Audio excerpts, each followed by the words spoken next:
Hello and welcome back to The Analyst by Vajiram and Ravi, dated 21st May 2025. In today's session, we will cover 7 important topics that are gaining national attention and are highly relevant for both your prelims and mains preparation, featured prominently in today's edition of The Hindu and The Indian Express newspapers. Our first topic is 3-year rule, a setback to judiciary aspirants. In this, we will see the background of the rule, its implication for aspiring judges, and the possible way forward to make the system more inclusive and efficient. Then, in our second topic, we will see who scheme-based workers are, the mechanism of their employment, the significance of their contribution to the welfare system, and the way forward to ensure better recognition and protection of their rights. After that, in our simplified section, we'll take up 5 articles and we will try to explain them in simplest language possible to enrich your understanding of the newspapers. Additionally, we have also incorporated some prelims pointers which is going to be very crucial for your prelims examination. So have a look on them also and stay tuned. So let's start our discussion with the first topic, that is 3-year rule, a setback to judiciary aspirants. The context of this topic is that on May 2025, a bench headed by Honorable Chief Justice of India mandated that candidates must have a minimum of 3 years of legal practice to be eligible for entry-level judicial services examinations. And this particular topic pertains to syllabus of your GS paper 2, Judiciary and Indian Constitution. Let's try to understand this. Under Part 14 of the Constitution, Article 315 to Article 323 mainly talks about the Public Service Commissions. At the center level, we have the Union Public Service Commission, UPSC, which conduct examination like civil services examination, through which the people are getting selected for all India services like IAS, IPS, various other Group A services like Indian Trade Service, Indian Postal Services, and various other Group B services like Armed Forces, Headquarters, DANIX, DANIPS, etc. At the state level, we have the State Public Service Commissions, which again conduct examination, the provincial civil services examination that they are conducting, through which the people are getting selected on the post of SDM, Deputy SP, etc. Then these State Public Service Commissions are also conducting PCS J examination or the judiciary examination, through which the judicial officers are getting selected and they are appointed in subordinate judiciary or subordinate courts. Now, to be selected under the examination of civil services, what is the bare minimum criteria that you need to fulfill? That you should be a graduate, okay? And this graduation can be from any of the stream. There is no mandatory criteria that you should have a graduation from public administration only.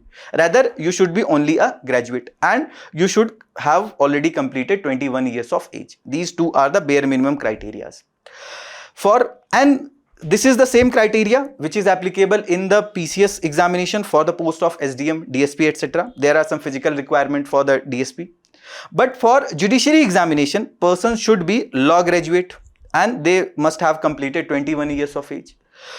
But after this judgment, the third criteria has been added to be selected under the PCS-J examination or the judiciary examination. What is that third criteria? That the person who is applying for that examination to be elected, to be selected in the subordinate judiciary, they should have completed 3 years of legal practice under any senior advocate or under any judicial office to be eligible for this entry-level judicial services examination or to be elected as district judges in the subordinate courts. Now, let's try to understand what is the logic behind this judgment. So, the Supreme Court has restored the rule that was mandating the 3-year law practice for the judicial services. Before 2002, this was the same case, that there was mandatory criteria for 3 years of law practice to be selected in the judiciary. But in one of the judgment in 2002, Supreme Court scrapped this requirement. And again, they have restored in this 2025 judgment. And what the Supreme Court said, that they have cited the experience of High Court over 20 years since the 2002 order that came, and added that the recruitment of just law graduates has not been successful. What we have seen, that before this judgment, the only criteria that is needed was the person should be a law graduate and they should be 21 years of age and they will be selected, they will be eligible to give this judiciary examination. But since last 20 years, whatever the experience the judiciary have, that hasn't been very good. And one of the manifestation of that could be the high pendency of the cases that we are witnessing. For example, across different judicial offices, including the district courts, subordinate courts, high courts, and the Supreme Courts, more than 5 crore cases are pending. And one of the reasons for that can be that cases or the judgments are not being pronounced on time. So this inefficiency might be one of the reason for the pendency of the cases, and that is the reason the Supreme Court said that when this 3 year of law practice will be mandated, the people will have the experience, the far better experience, because they already have worked in the law domain, in the judiciary domain. So they will be more efficient, they will be more prudent, they will be more responsible. So what are other key takeaways from the judgment of the Supreme Court? First, they have directed all the high courts and the state government to amend the recruitment rules accordingly. For example, there are Indian Administrative Service Appointment by Competitive Examination Regulation of 1955, which mainly talks about various regulations that needs to be fulfilled to select people for the service of the IES. Similarly, there are state rules which govern the selection of the people for the state services, and similarly there are rules for selecting the people in the judiciary. So they need to be amended to be in sync with the latest judgment of the Supreme Court. Also, the requirement will not apply to any recruitment already notified or initiated before May 2025. The recruitment which has been already notified, this judgment will not be impacting that notification. And the court also emphasized that bookish knowledge and training cannot substitute the real courtroom experience. The reasoning of the court is that when people will be doing law practice under judicial offices or under senior advocates, they will have that experience of dealing with the clients, they will have the experience of dealing with the real-time scenarios, real-time cases, and that will give them far more exposure, far more experiences, and then they will be able to decide on the cases in a better manner, as compared to the bookish knowledge that they might have gained by reading, by preparing for the examination and undergoing the training after getting selected. That they would have idea what is the section under the BNS, what is the section which will be applicable under the BNSS. But there are different practical circumstances in the courtroom. For that, this experience might be helpful as said by the Supreme Court. Also, candidate must now produce a certificate of legal practice from a senior advocate or a judicial officer. Only after producing that certificate they will be eligible to be getting selected under the PCSJ services. Also, the ruling overruled a 2002 decision that had allowed fresh law graduates to apply. Let's try to understand the historical timeline of this 3-year rule. So in the year 1958, the 14th Law Commission report, and this 14th Law Commission was headed under Mr. M.C. Setalwad, who was the first Attorney General and one of the longest serving Attorney General. They recommended 3 to 5 years of practice for the lower judiciary, and also they said that the fresh graduates can apply for All India Judicial Services, which will be fulfilling the vacancies in the higher judiciary, although they should be provided with proper structured training. So again, they recommended 3 to 5 years of practice for being selected in the lower judiciary. Also, in 1993, the Supreme Court in All India Judges Association versus Union of India case again mandated 3 years of legal practice for judicial services eligibility. This All India Judicial Services is one of the component which is provided under Article 312. That Article 312 says that Parliament can create any All India service, including All India Judicial Service, whenever the Rajya Sabha passes a resolution with a special majority. And there are some experts who are of point of view that if there will be an All India Judicial Service, they can actually help in fulfilling the vacancies in the judiciary, and they can also help in decreasing the pendency of the cases. So what happened in year 2002? There was this Justice Sethi Commission which came in year 1996. They recommended that because of this mandatory condition of 3 to 5 years of practice for the lower judiciary, and the main logic for that was that it will help in ensuring that the people who are coming in the judiciary, they have the practical knowledge, they have that practical abilities of framing the judgments, etc.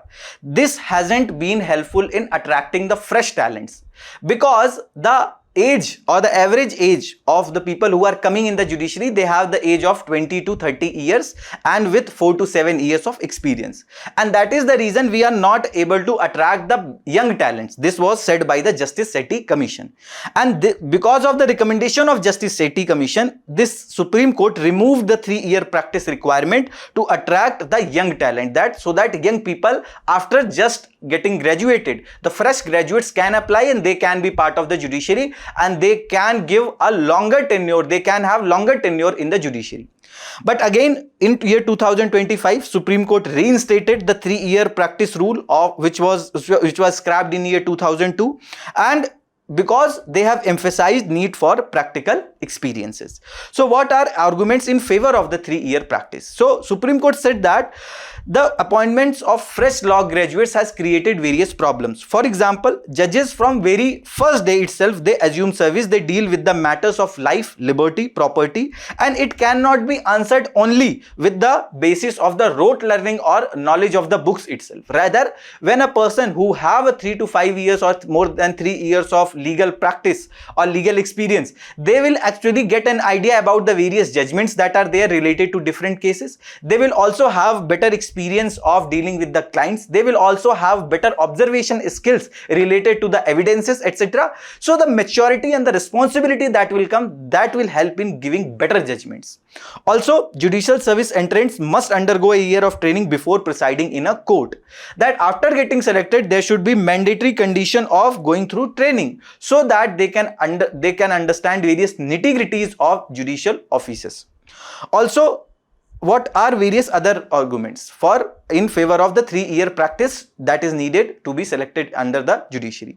First of all, it provides the practical court skills that the people who are getting selected, they will have real-time hands-on litigation experiences. That if they are supporting any senior advocate or if they are supporting any judicial officer, they will be reading the files also. They will be also managing the files. So they will also focus on the case details. They will also focus on various other judgments which was related to that topic, which was related to that case which was pronounced by Supreme Court and various other high courts.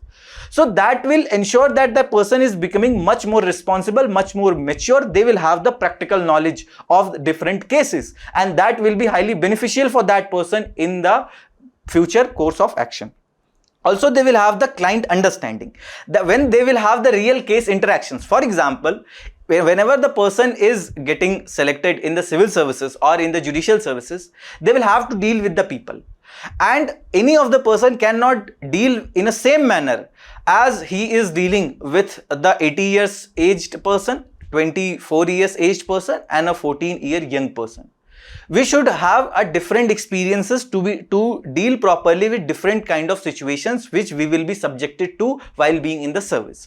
So when they will have this practice, they will have better client understanding with real time case interactions with the people with across different sectors who belongs to different race, different religion, different age group, different genders. Also, it will bring professional maturity to the people, that they will develop the patience, that they will be hearing the advocates properly, they will be hearing the various evidences, etc. properly, and they will develop that ethics which will be highly useful for their future career. Also, it will reduce the rote dependency, that people have learned the various sections of BNS, BNSS and they have qualified the examination, but that rote learning will not be very successful, will not be very beneficial in the actual examination. Rather, it requires the practical learning, it requires the observation skills. So with the focus on the application in this practice part, people will be finding it very easy to pronounce various judgment, to deal with different nitty-gritties of the cases. Also, the court efficiency, that the court's time will be less wasted on the basics itself, right? And this has been one of the dialogue in one of the movie with the name of Jolly LLB, where the judge says that on the first day itself, when he starts hearing the case, he gets an idea that what will be the possible judgment of this case or what will be the possible outcome of this case. But he waits patiently for the right evidence, for the right person to come, and then based on that he can pronounce his judgment. So with the experience, it becomes much easier for judges to give proper judgment. But there are some challenges with this 3 years rule. What are those challenges? That its impacts on talent and diversity. For example, the people who are graduating, they go for getting jobs because there are some people who have various educational loan, they have taken educational loan to complete their graduation, or even after completing their graduation, people wants to get a proper stable job. And when there will be this mandatory condition of 3 years of practice, where there are no proper stipend which is provided to the people, So there will be an uncertainty in the career. In that case, people will prefer corporate jobs and we may lose young talents. Also, the high education cost, this leads to loan pressure, and the people may not find it prudent, may not find it sustainable to go with the 3-year practice, because that might make that very difficult to pay back their loans. But if they are getting selected through the judicial services examination, or they are getting good corporate jobs, obviously they can also reduce their educational loan burden. Also, immediate income needs. In India, we already have high unemployment and there are high expectations from the people, from the society itself, that just after completing our graduation, we should get the jobs because someone else, son or daughter, got the job itself.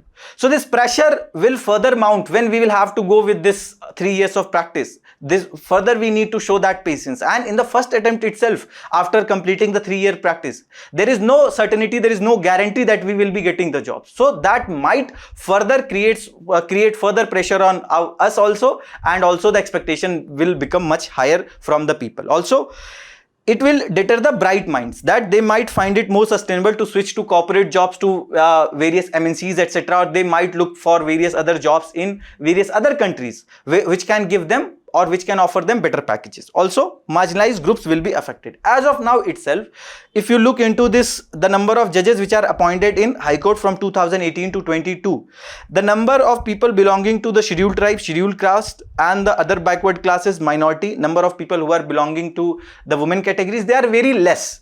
So in a case where we are again mandating a 3-year rule category, 3-year practice category, this might further limits the chances of these marginalized sections to come in the judiciary, because these people, when they do not have that financial security, when they do not have that money that they can sustain for 3 years with minimum stipend that they will be getting by working under any senior advocate or under any judicial offices, obviously they will look for various other alternatives, and it will be very difficult for them to undergo that 3-year practice. Also, they might look for various other corporate jobs or various other alternatives, because they will have to earn. Also, the gender setback. For example, Bihar exam, 9 of top 10 were women, and this participation may drop in future, because the lower level judiciary, the judicial offices that are there, the conditions that are there in the lower judiciary, that is not very safe, that is not very sustainable for women. There are lack of proper infrastructure, there are lack of proper toilets, there is lack of proper facilities to sit in those judicial offices. So in that case, women may not find it sustainable, they may not find it comfortable to go and practice, and that may lead to drop in their participation. Also, the financial burden that they might be subjected to, that we have discussed, that only the low stipend are generally provided to the people who are practicing. It is around 15,000 in the rural areas to 20,000 in the urban areas, which is even less than the minimum wages. For example, the minimum wages for unskilled workers in Delhi is around 18,456 rupees per month, and in that case it is much less for the people who are doing the practice. Also, the exclusion of the poor, that only wealthy will be able to afford the unpaid practices, because not every advocate, not every judicial offices will be providing proper wages, proper stipend to the people who will be doing practice. Also, the procedural challenges, that irregular examinations happens, then there are court litigations that happens related to the state services examination. So it leads to further delay. People have already waited for 3 years to complete their practice, and then again when all the stages of the examination are not getting completed within 1 year span of time, that will further lead to delay in the appointments. And the uncertain timeline, there is no fixed timeline in what time they will be completing the process of the examination. There are various state public service commission where the judiciary examination are haphazard. They are not conducting it regularly. Also, the civil service constraint, that when we talk about the civil services examination, the people who are getting selected as Indian Administrative Service, or who are getting selected under the Indian Police Services, they are not getting any specific qualification is not needed for them. They have the more predictable process. They have the more structured process of the selection.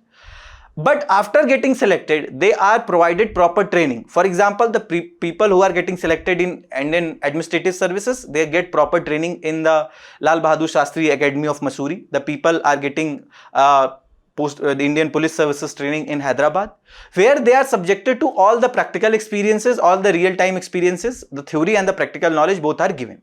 And then they undergo the probation period in various states where whatever the cadre that has been allocated to them. So this is the opponents or the people who are against this 3-year rule. They say that when there is no as such criteria for the civil services, why to undergo or why to ensure that there should be a criteria for 3-year rule like this? The people who are the simple law graduates who are getting selected, they may go rigorous training, they may go probation period, and with that they can learn, they can have that experiences, they can learn. So what should be the path ahead, or what should be the way forward? First of all, there is need for the eligibility reform. We can include the fresh graduates and we can mandate 2 years of training instead of mandating the 3 years of practice itself. During this 2 years of probation period, they can be given all the practical knowledge, all the real-time experiences that might be helpful for them in future. Also, the probation model, that judges and the senior lawyers, under the judges, they can serve the probation periods, and they need to score a minimum qualifying marks to be finally getting selected or to be finally getting recommended permanently to be a judge of any of the court. There can be a mandatory probation period, and there can be strict regulation for the probation period, that there will be practical examination as well as the theoretical examinations. So these kind of eligibility reform can be incorporated to address the apprehensions of the aspirants.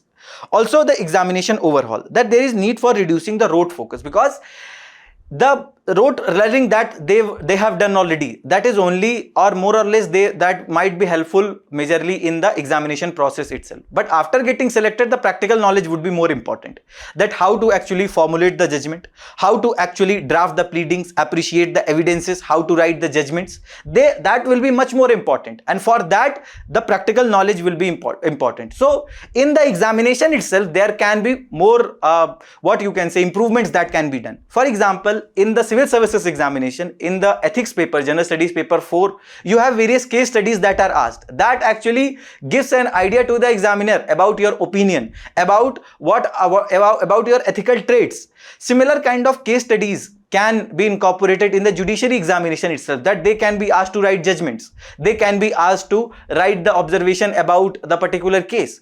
So those kind of real life scenarios, real life situations can actually have better results in the examination process itself, where we will not be only checking the rote learning through that judiciary examination, rather we will be also checking the practical experiences of the people, practical experiences of the aspirants. And there can, in the interview stage or at the later part, there can be some other practical knowledge that can be checked of the aspirants. So that can actually help in making this process much more broad-based. And balanced skill and talent. As of now, the most important thing that we need to attract the young talent, because there are high chances if the people are not getting jobs after getting graduated for 3 to 5 years, they will look for alternatives, they will go to the corporates, or they might go for various other places outside India, and we may have brain drain because they are not getting proper opportunities here itself. So we have to attract the bright minds along with balancing the need of the practical experiences. So we can go for providing them regular training, and there can be the regular examination that can happen.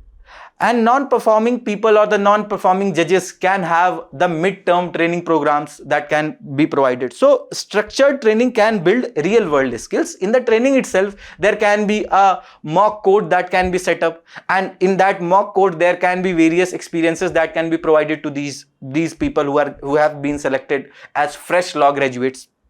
Also, the early talent capture plus strong training will lead to efficient judiciary. Also, there are some best practices. For example, what is followed in France and what is followed in Germany, that there are good training colleges, that law officers, after getting selected or before assuming the offices, they go rigorous trainings, and in those training period itself, they are subjected to real life experiences, real life scenarios, and in that case they get that practical experience which becomes much helpful for them to perform proper judicial functions during their career itself. So we can learn from some of these best practices, and this is one mains practice question that you people can write from this topic. Moving further to our next topic, that is scheme-based workers, the struggle for an identity. The context of this topic is that a write-up has appeared covering various aspects of scheme-based workers, and this is related to your GS paper 1, Indian society, role of women and women's organization, and you can also relate it with the social justice part of your general studies paper 2.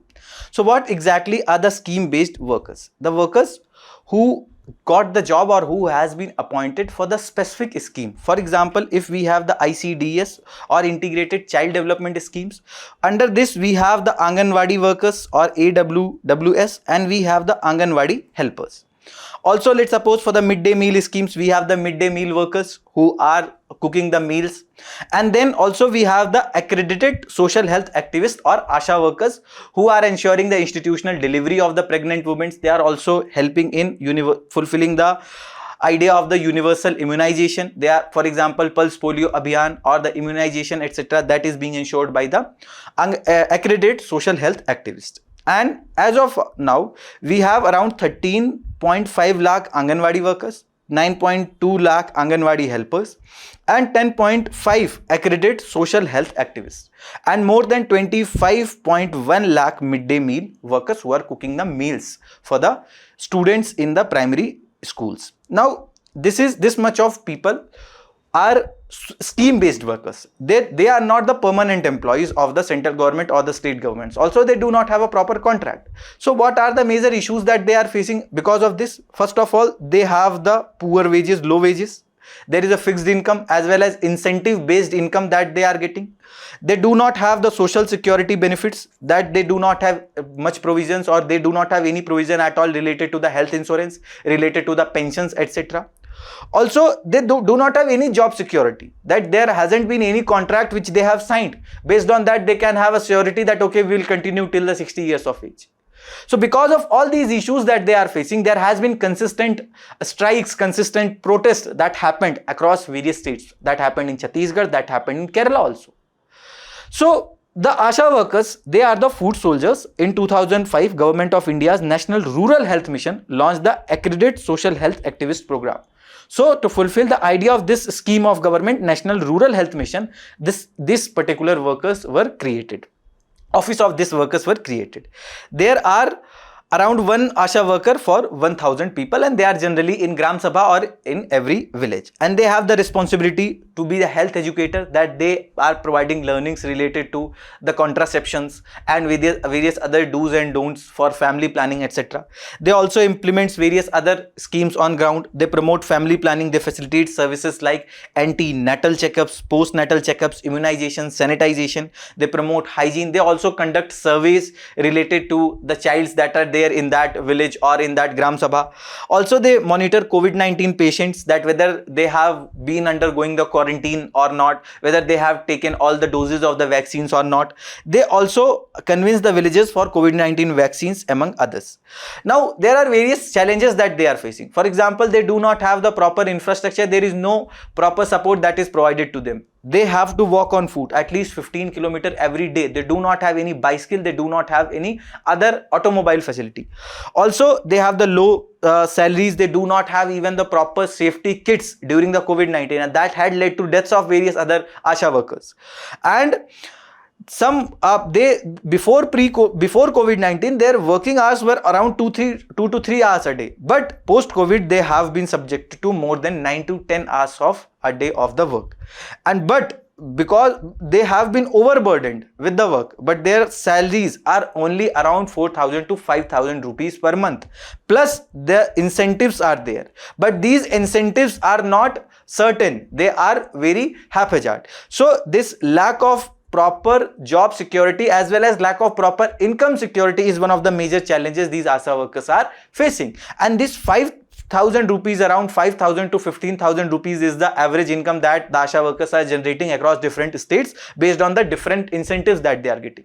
So if any ASHA worker is getting only 5,000 rupees every month, that is even minimum than the minimum wages which has been mandated by the central and the state government. This is less than 200 rupees per day, which is below the minimum wages that people are getting, which has been guaranteed by the center and the state governments. Then we have the midday meal workers who actually fulfill fulfill this midday meal scheme, where under the midday meal scheme was extended for pre-primary to senior secondary level under the state share and primary to upper primary level under the central share. So both the central and the state governments are contributing for this midday meal scheme, and that is the reason it is a centrally sponsored scheme. Hot cooked meal is served to all school going children, and who are the people who are cooking these meals? These are the midday meal workers, and it is implemented through district panchayats. Food items are procured from cooperative societies on credit basis. The panchayats members, etc., they are the people who are involved in implementation of the scheme. Also, we have the Integrated Child Development Services, or the ICDS scheme, where the serving children of 0 to 6 years and pregnant and lactating mothers are getting benefits. That supplementary nutrition will be provided to them. For example, fortified grains can be provided to them, fruits, etc., can be provided to them. Then there is the preschool education with the help of Anganwadi, where the learning is focused based on the playing model, that there are various toys, etc., that are provided in the Anganwadi centers, and these Anganwadi helpers and Anganwadi workers help these students that their brain growth or the development of their brain can happen properly. And the health and nutrition education is also provided to these people in the Anganwadi, the children's as well as mothers. Immunization, health checkups and the referral services are also being provided by the Anganwadi workers.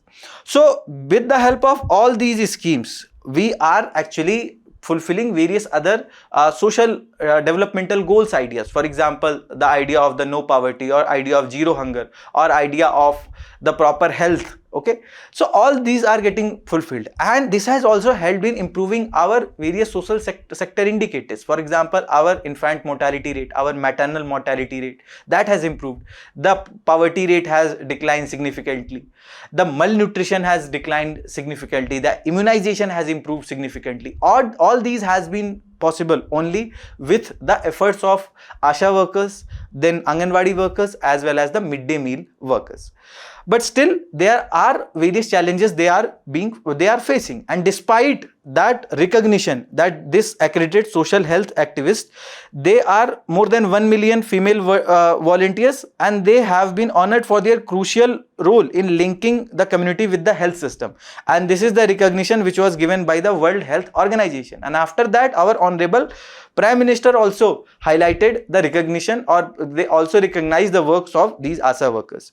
That he also appreciated the ASHA workers and said that they are at the forefront of ensuring a healthy India, and their dedication and determination is admirable.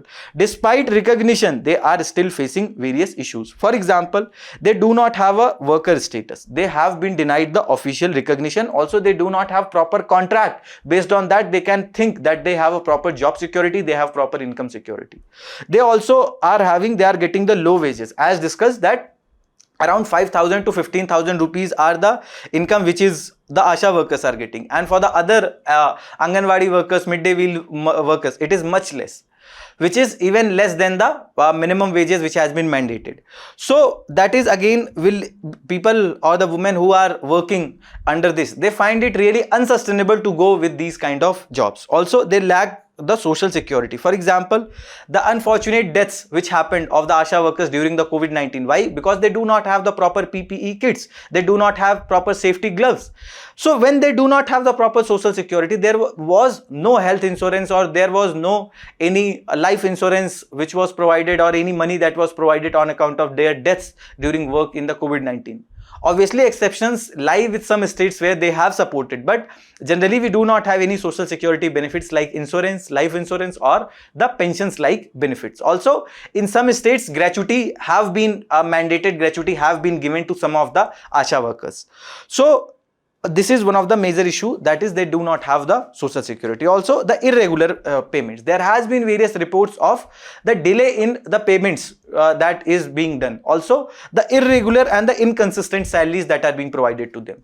Also, this incentive structure, that whatever the incentive that will be provided based on the work, that was very uncertain, and which obviously leads to a stress in these people, that they do not have any income security.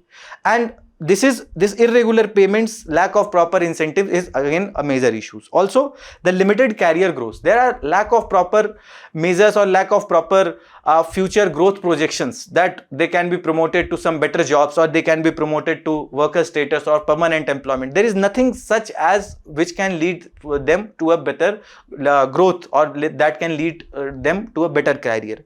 So there are no formal promotions criteria. Also, there are frequent strikes which are happening, and despite the Maharashtra and various other states which have Essential Services Maintenance Act 2017, which has restricted the strikes, which reflect the government's recognition of essential nature of Anganwadi work. Despite that, they are not being provided the proper wages, proper income security, proper social security. So that is the reason they are going for frequent strikes, to have a dignified life, to have a dignified working condition, to have a dignified jobs. Also, the violence that they are subjected to, especially during the COVID-19 period, that when they were going for ensuring the people get vaccines, there has been various violence that they were subjected to. Lack of safe environment even in the hospitals where they can work properly. All these are the challenges which are faced by them. So what has been the recent relief measures? In 2022, Supreme Court said that the Anganwadis are eligible for getting the gratuity benefits, that is the lump sum amount that they will be getting during the retirement. Also, the 2024 Gujarat High Court said that there is need for regularizing the payments of the Anganwadi workers as well as the Anganwadi health helpers, and they need to be paid the minimum wages, and that is the reason in 2018 the central government has increased the honorarium of these workers. Also, why the government is apprehensive, or they are reluctant to give them worker status? Because of the cost implication that is involved. If you look into the revenue deficit, although that is on a declining trend, but still we have the revenue deficit, and if they would be provided the worker status, they need to be provided with regular salaries, that will lead to a extra cost to the central government, which will further lead to revenue deficits, and overall fiscal deficit might increase. And in that case, we will be finding it very difficult to achieve the targets of the FRBM Act.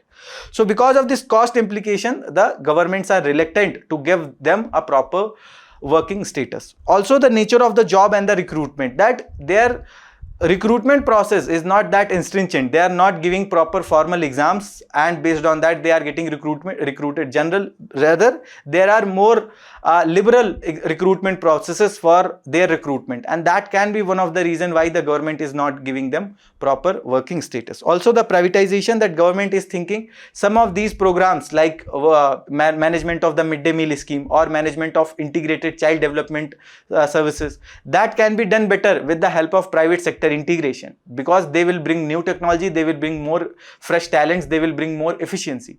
That is the reason, that can be one of the reason why government is reluctant in giving them the proper working status. So what should be then? What should be the way forward? There is need for recognizing the worker status. They should be granted official employees' rights, at least the basic minimum rights. For example, the 4 labor codes that came, one of the code is on the minimum wages, one of the code is on the proper working condition. At least these workers should be provided these basic bare minimum rights, and there should be proper tests, there should be proper trainings that can happen at regular interval to actually look after the learnings that these workers has got. And based on these tests, based on these trainings, based on these test results, they can have a better incentive, they can have the employee status, right?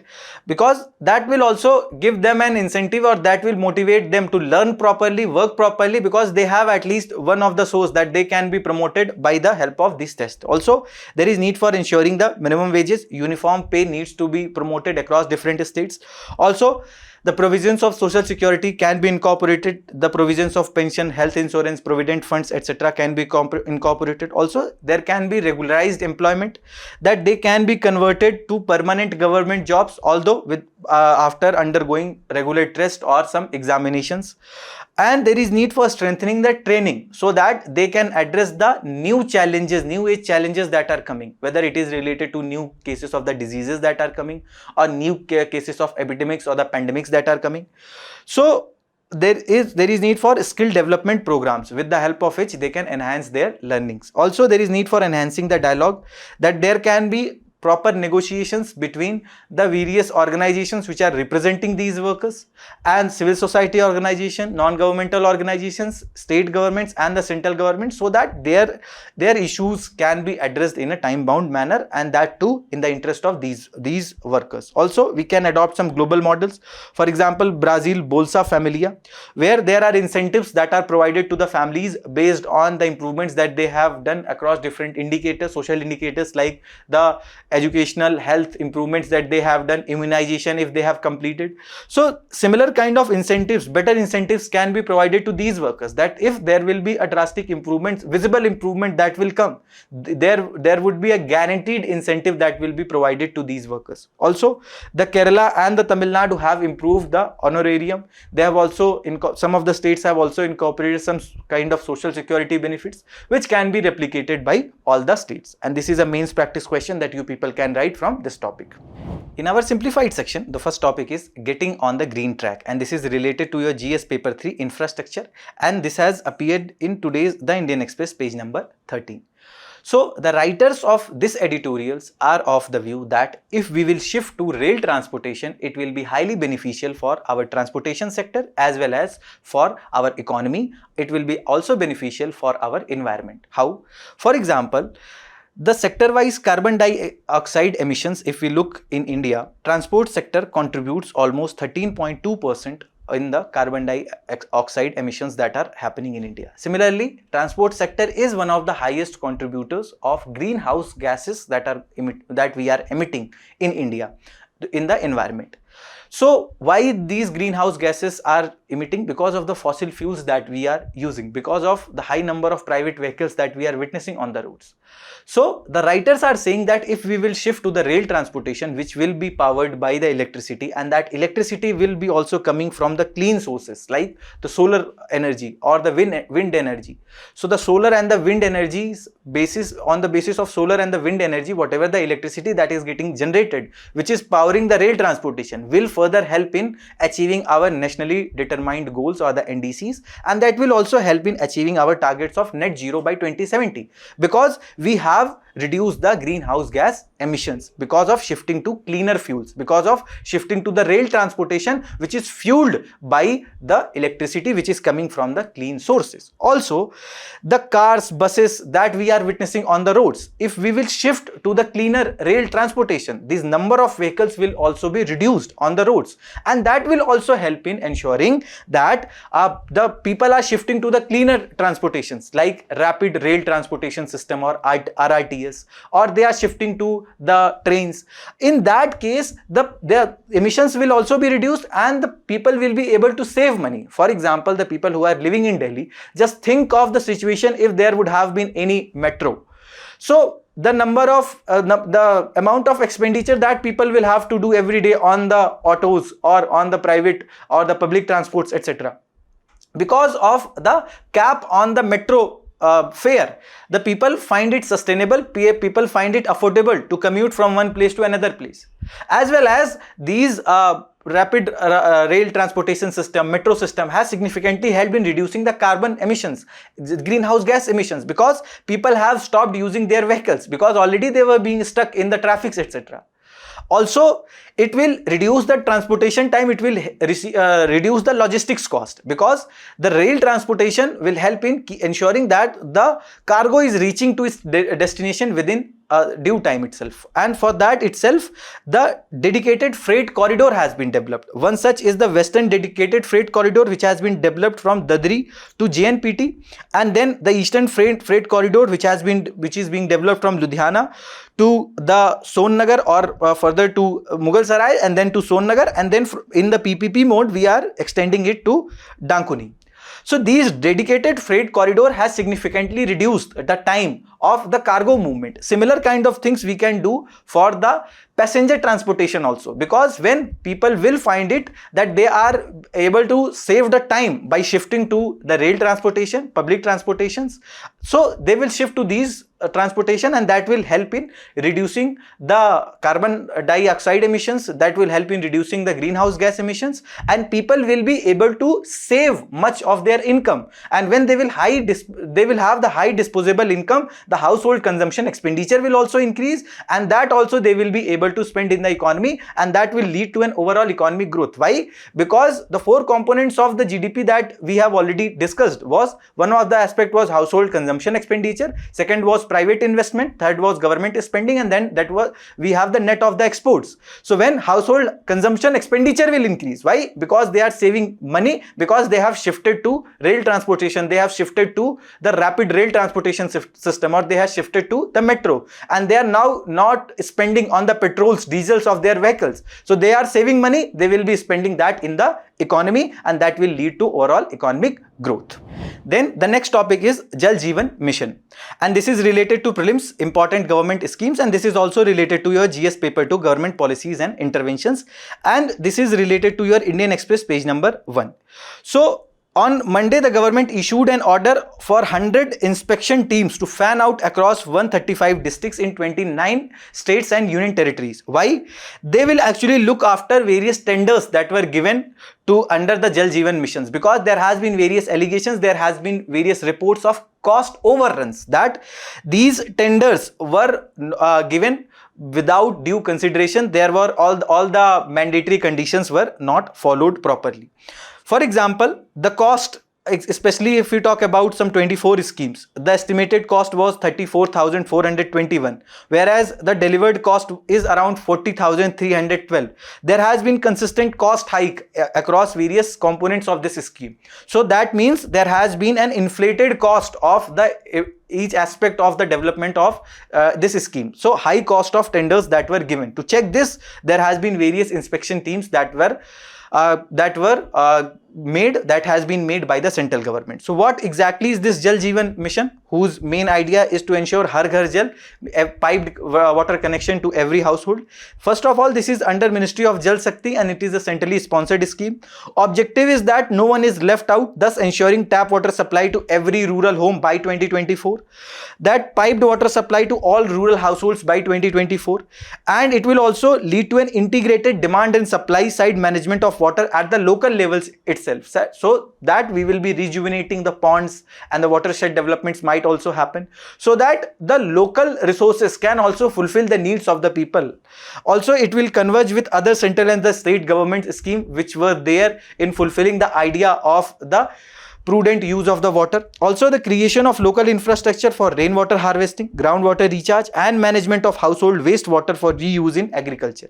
Also, in the Union Budget 2025, Jal Jeevan Mission got extension till 2028 with an outlay of 67,000 crore.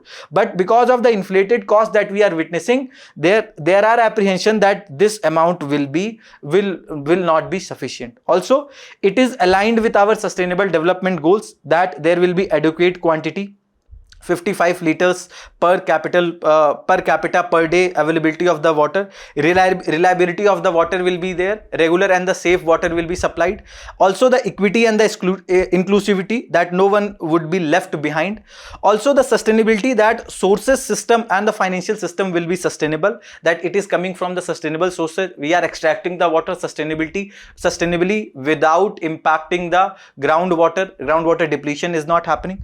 Also, the affordability, that people will have to pay reasonable user charges and they will find it affordable to get proper potable water. Also, the quality will be also ensured, that BIS norms will be properly followed, and it is probably the world's largest program to achieve the Sustainable Development Goal 6, and that too with the targets ahead of its time, that we have made the target to achieve these SDGs by 2030, but with the implementation of this Jal Jeevan scheme, we will be able to achieve this SDG before 2030. Moving towards our next topic, that is WHO Pandemic Treaty. This is related to your GS paper 2 health, and this has appeared in today's The Hindu page number 14. So what happened? In a move to bolster the global collaboration and ensure a stronger and more equitable response to future pandemics, the World Health Organization member states on Tuesday unanimously adopted the first pandemic agreement, which marked the culmination of over 3 years of negotiations that were going on between the member nations. And this was on the backdrop of the COVID-19 crisis, the pandemic that we witnessed. That at that point of time, there was a need that was felt that there is need for a pandemic treaty so that we can have a coordinated response. Also, the government adopted the WHO pandemic agreements in a plenary session of the World Health Assembly, the Global Health Organization's peak decision-making body.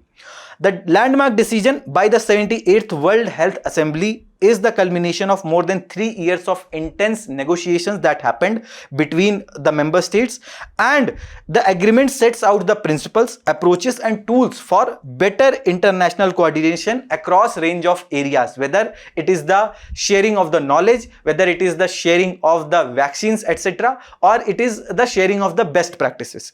And it will also strengthen the global health architecture for pandemic prevention, preparedness and response. And this includes through the equitable, timely access to vaccines, therapeutics as well as diagnostics.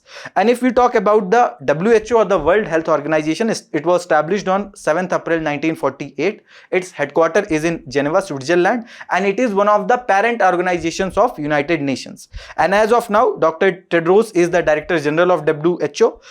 All 194 member states of UN are part of WHO as of 2024, and the budget of the WHO was around $6.83 billion. It was proposed, and Arabic, Chinese, English, French, Russian and Spanish are the official languages of the WHO. The primary goal of the WHO is to promote global health, coordinate health emergencies, set health standards and various other key functions, like they are working on the disease control, for example COVID-19, polio. They are also releasing various health guidelines. For example, during the COVID-19 itself, you would have seen that there are various guidelines related to quarantine, safety measures that have been released by the WHO. There is also technical support with the help of emergency health aid that might be provided by the WHO. The major achievements of the WHO has been the eradication of smallpox, near eradication of polio, various global vaccine drives that WHO has ensured, also the Framework Convention on the Tobacco Control that came in 2003, and that has actually helped in addressing the tobacco caused cancers. Moving towards next topic, Intense Manipur Calm, the Festival of Flower. This is related to your GS paper 1 Art and Culture, and this has appeared in today's Indian Express page number 14, and this is about SHIRUI Lily Festival, which returned to Manipur on Tuesday after a 2-year break due to the ethnic conflict that was going on between the Methi, Kuki and Jo communities in the state. And this festival is named after this flower, SHIRUI Lily, which is the state flower of Manipur and is organized by the state government tourism department. And it is one of the 2 major tourism festivals that held in the state. The another is the Sangai festival, which is related to the Manipur's state animal, brown antled deer. Also, this SHIRUI lily is native to the upper reaches of SHIRUI Hill range in Ukhrul, and the to local population the plant is Kasong Timravan, named after the Timravan, the daughter of the mythical goddess Philava, who resides in and protects the SHIRUI Hill. And the botanist Frank identified the flower in 1946 and gave its scientific name. Lilium macklindi draws from the name of the kingdom Watt's wife Jean Macklin, and this flower is an endangered species and it has faced threat to its habitat. Also, the researchers has observed that its habitat has been invaded by the dense root system of wild dwarf bamboo species and various other species. The invasive plant species has also created the invaded its habitat. Also, Manipur has not seen active violence between the Methi and Kuki communities, but it will be notable to see how this festival is going to be celebrated in the upcoming time on the backdrop of the precedent rule which was imposed few months back. There are some other festivals like Si Donai festival, which is celebrated in Arunachal Pradesh, Dri festival, Solang festival and Losar festival. So this Losar is an important festival which is again celebrated in Arunachal Pradesh and by the community Monpa, and it talks about the Tibetan New Year with the religious rituals. Then we have the Rongali Bihu, which is celebrated in Assam. It is the Assamese New Year. Then Kati Bihu, which is again celebrated in Assam. Here the lightning of the lamps happen in the fields for the crop protection. Then Yaw Sang festival in Manipur. That this to some extent is like a holy like festival. Sports and cultural activities are done. Then Lai Haroba festival again in Manipur, and here the rituals honoring creation and of deities are happening. Then we have the Ningol Chakoba festival in Manipur, where the married women return to their parental home. And then we have the Ali Ai Legang festival in Assam, which start off sowing season with the dance and the feasting. Moving towards our next topic, that is Gangetic River Dolphin. This is related to your GS paper 3, Conservation, Environmental Pollution and Degradation, and this has appeared in today's Indian Express page number 14. So a study has revealed the alarming level of toxic chemicals in the Ganga River, and that threatened to the health and survival of endangered Gangetic Dolphin.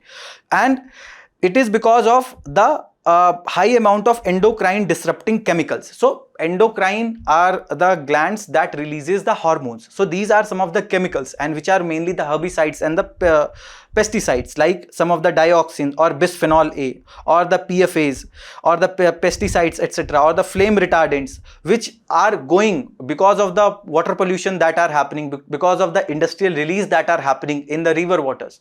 So these endocrine disruptors are increasing in the Ganga River, and which is leading to an endocrine disruption that is happening in the Gangetic Dolphin, and which can lead to death of these dolphin, and which can significantly reduce their population.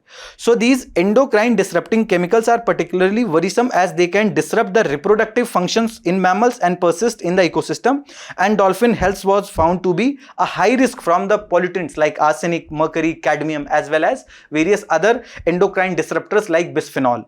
And with only 5 species of river dolphin left globally, all of them are threatened. The study warned that India could risk a repeat of Yangtze River tragedy, where a similar species went extinct due to the unchecked human activities, unchecked pollution that happened. Also, the Gangetic River dolphin population has declined by over 50% since 1957, despite being designated as India's national aquatic animal and scheduled under the schedule and protected under the Schedule 1 of Wildlife Protection Act 1972. And it is only found in fresh water, and it is endemic to river Ganga, and they are at the apex of aquatic food chain. And these river dolphin, along with the Indus River dolphin, is the subspecies of South Asian river dolphin. It is the official animal of Assam's capital Guwahati, and they are also called Susu, Susak, side swimming dolphin and blind dolphin. And it cannot breathe in water. It being a mammal, it surfaces above the water every 30-40 seconds to breathe. Also, it have the geographical range primarily in Ganga, Brahmaputra, and various other river basins in India, Nepal and Bangladesh. They have the poor eyesight, almost blind, and they can only sense light and darkness. Also, they use the echolocation, that is the sound waves, to hunt or find foods, avoid boats, and navigate through the turbid or the murky waters. They also use high frequency clicks to communicate with the others of their habitat, right? So these, and around 3,500 are left approximately, and they, due to their 9 non-functional eyes, they are using the echolocation for their communication. Also, there are various threats: the sound pollution, the construction of dams that limits their natural movements, then the industrial and the human-induced pollution, entanglement in the fishing nets, illegal hunting. These are some of the issues due to which they are facing threats. Also, they give birth to a single calf once every 2 to 3 years after the gestation period of 9 to 10 months. These are some of the behavioral aspects of Gangetic River dolphin that you can remember, because in past few years what we have witnessed in the UPSC prelims examination, UPSC has started asking questions related to the behavior of a specific animal. For example, they have asked about the elephant, lion, tiger, etc. So they may also ask about the Gangetic River dolphin. That was all from today's Analyst. Thank you very much. All the very best. Keep studying.